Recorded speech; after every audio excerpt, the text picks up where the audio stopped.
We have a small job here we're going to do. You can see the eaves trough. It looks like it goes downhill. Now I'm not sure if it does or not, but it probably does because this end is pulled down. It was down even further. I think the winter, the heavy snow did it. And if we go up here to look at what's going on, you can see this is unhooked, which I could hook that back up. But here's the part I don't like. You see where this is hooked here? It's hooked in the center. That's where it's the most flexible. That's why these ridges, the ridges are in the aluminum roofing because that's what gives it the support.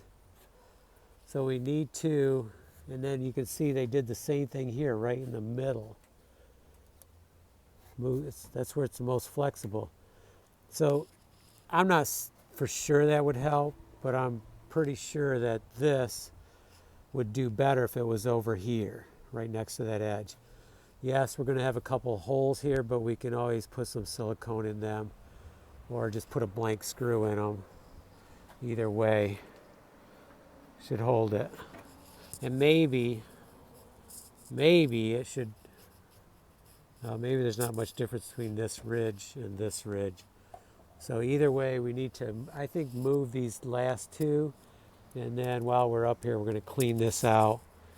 And hopefully this should come back up into here so we can bend this and get this right. Okay, let's take them out and get them moved over. These are the self-tapping screws most likely, so I don't really need to pre-drill or anything.